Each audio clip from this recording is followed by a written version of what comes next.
Welcome back to today's video. Today I'm going to take you through a game that Bobby Fischer played against Larsen, where he dismantled the entire dragon system of the Sicilian defense. This is a pretty famous game.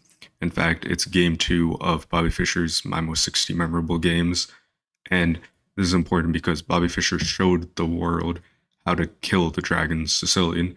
In fact, now it's still a good opening, but at the highest level, it's a pretty drawish opening with super GMs, but the way Bobby Fischer played this opening at this time really showed the world that it's a dying system, the dragon.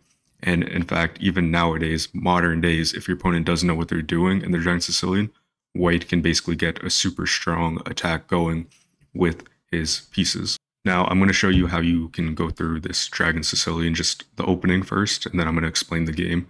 So it starts with typical Sicilian structures: e4, c5, knight f3, d6, d4, c takes d4, knight takes, knight f6, knight c3, g6, bishop e3, bishop g7, f3, castles.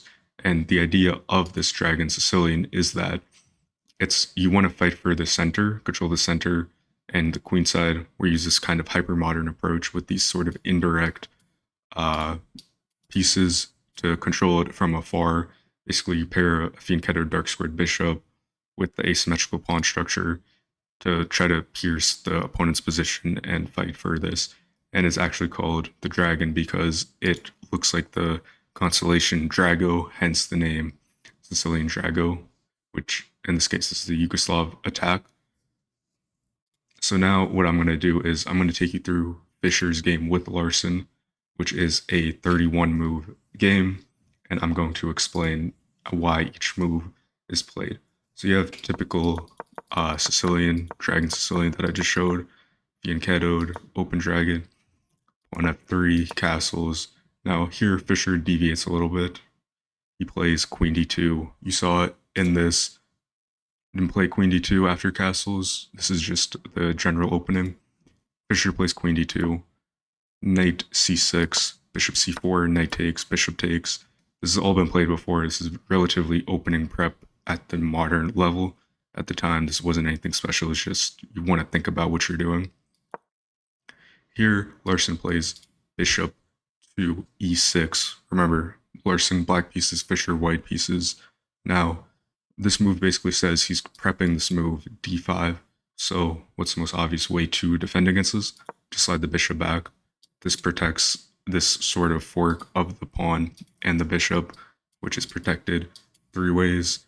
So now, what's the next best thing to do? Just continue developing. Here Larsen plays the move queen to a5, basically saying he wants this pawn and this bishop. He's basically putting long-term pressure if Fischer long castles. Fischer famously is not scared of these attacks. He long castles right into where Larsen kind of has his attack. Computer says white still has the advantage. This is a little uncomfortable for Fischer, in my opinion, if you don't know what you're doing. Here b5 is played, basically saying I'm going to storm you. And now what happens is Fischer plays a really nice move, king to b2, king to b1, basically saying I'm protecting this. I'm not afraid if you try to take this. Fischer is a confrontational player, so he's going to play these aggressive openings.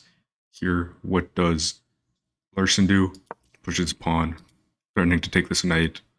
Simple way to respond, just play knight to d5. If takes with the pawn. Sure, it's protected 2 ways, but white now has control of this e-file in the long term. So here, bishop takes, knight can take, but it's going to do this, and you can open the same thing again. This, remember, just prepping this attack on Fischer's pieces. Ignore the engine for now. At this time, engines were not really a thing. This is just what the modern level engines say that we can never truly understand. But now, Larsen plays his rook. Remember, prepping this battering-ram. Fischer slides his bishop back. Rook to c7, h4, queen b5, all relatively normal moves. Here, Fischer, remember, he had this famous saying against the Dragon Sicilian, it goes sack, sack, and you basically win. Basically sacking your G and H pawns to win control of that dark side king short castle, you're gonna basically sack those pieces to rip apart and expose that black king to just unleash your full attack on him. So here Fischer plays the move h5, basically saying that I'm going to take this or I'm going to go here, very Alpha Zero style. If he goes here, you're locking this, killing off this dark squared bishop a little bit, meaning that if this trade happens, it'll be really uncomfortable. Larsen doubles his rooks. Remember, typical Sicilian idea, you just want to double your pieces, basically get an Al Johan's gun going, trying to attack this king. And here is opposite side, it's not really the same side, so you can't attack it. This is just something, a good idea in chess is that opposite side castling is basically saying you're going to fight for a win or a loss. That's basically saying you're not going to get a draw in most situations because it's not a drawish position, you're basically brawling it out. Here, pawn takes, opening control of this rook on the h-file. White has full control of this h-file. Not much black can do to defend besides a bishop and a knight. g4. Remember, sack, just push those pawns to rip apart that black king. Here, Larsen plays the move a5, basically just copying the same thing, saying he's going to storm this, rip apart the white king's defense with this battering ram he's got pointed, with these pieces that will get active. It's a very uncomfortable situation. g5, threatening this knight. This knight has to move somewhere. Where does it move? h5. h5 is an ugly looking square, but for your knight. But what does Fischer do? He plays a move. Shout out Levy. Rook takes h5, sacking his rook.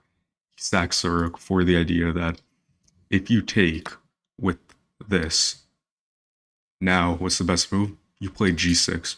You're ripping apart this king's defense. Here, what Larsen should have done is after rook takes, and instead of taking back this rook, he should have played the move bishop takes d4 with the idea that the rook will go to h6. And while this is uncomfortable, this is much more playable and salvageable than the idea that Larsen had thought of, which was pawn takes. This is a major blunder. So after this move, pawn takes, Fischer only has one move. He has to play move g6. That's his whole idea. That's what he famously said. You need to pry apart the black king's defenses in this Yugoslav attack, in this dragon.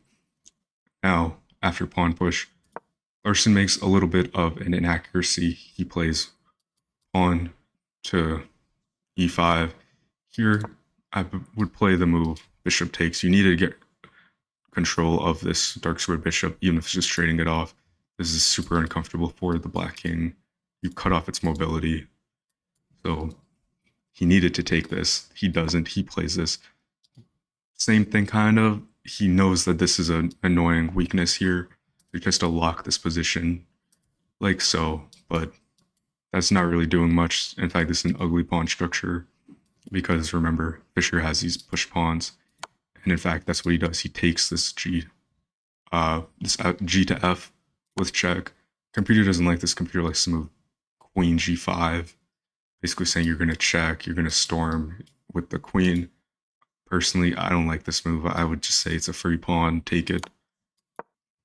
Take, and then the king slides over, not taking with the rook. In fact, if you take with the rook, which is actually the best move, you just play bishop e3.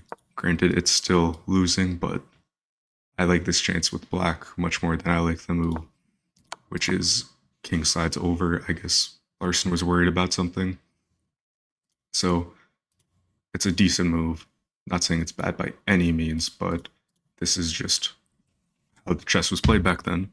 So now what happens is bishop to e3, pawn to d5, e takes d5, rook takes, pawn push, and now Larsen plays this move, rook to f6. f6 is an inaccuracy because all you're doing is just accelerating this push.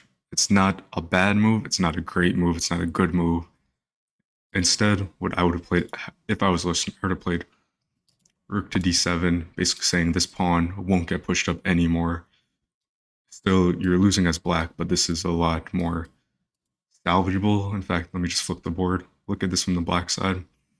This seems much more easier to maybe try to work with. You have two rooks. Sure, your black king's exposed, which is the losing point in this position. If black just had maybe a pawn here, or just somewhere where it couldn't be checked or attacked super easily, black might have a chance of salvaging this. But here it's just, you need to stop this pawn push. So remember, the closer the pawn gets to promoting, the stronger it will be. So now, next, what happens is bishop g5, threatening this rook to take. So you basically take with check and just win. Queen slides back to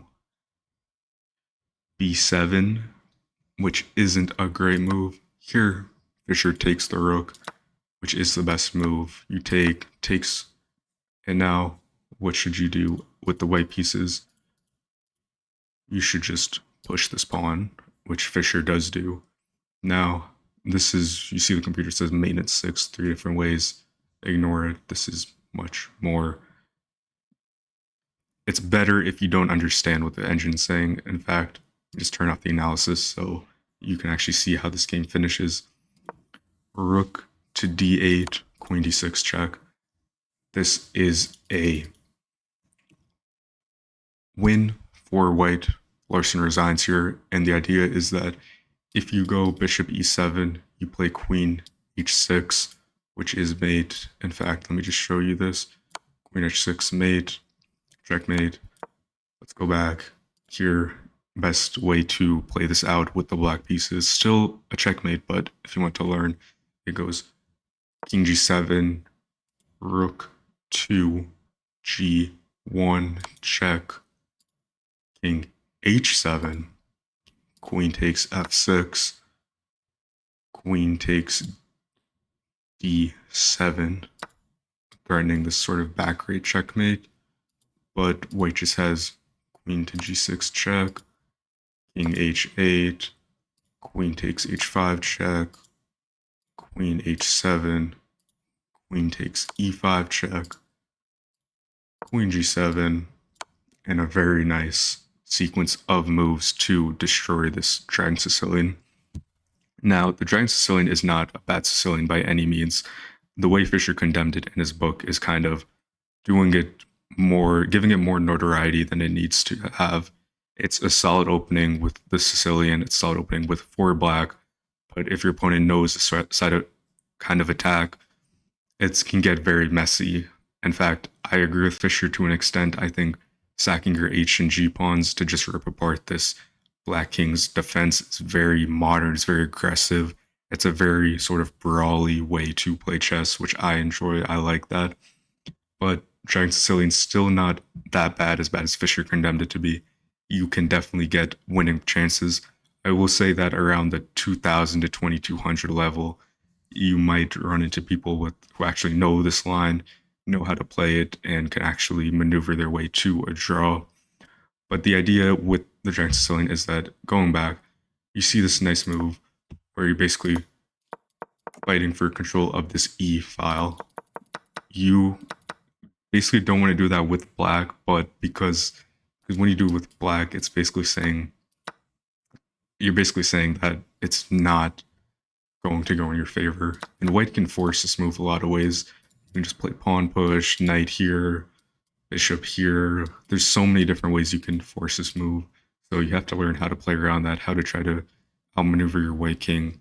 And Fischer really destroyed Larsen's whole idea and killed this opening from modern chess back then for a long time. It's a good opening, but I personally wouldn't play it anymore. I definitely played the dragon before. If I were to, I'd play the accelerated dragon, but that's a separate video. That's still very dangerous. I like the Knight or Sicilian. That's my favorite. Or I'll play some sort of offbeat like an Alpine Sicilian.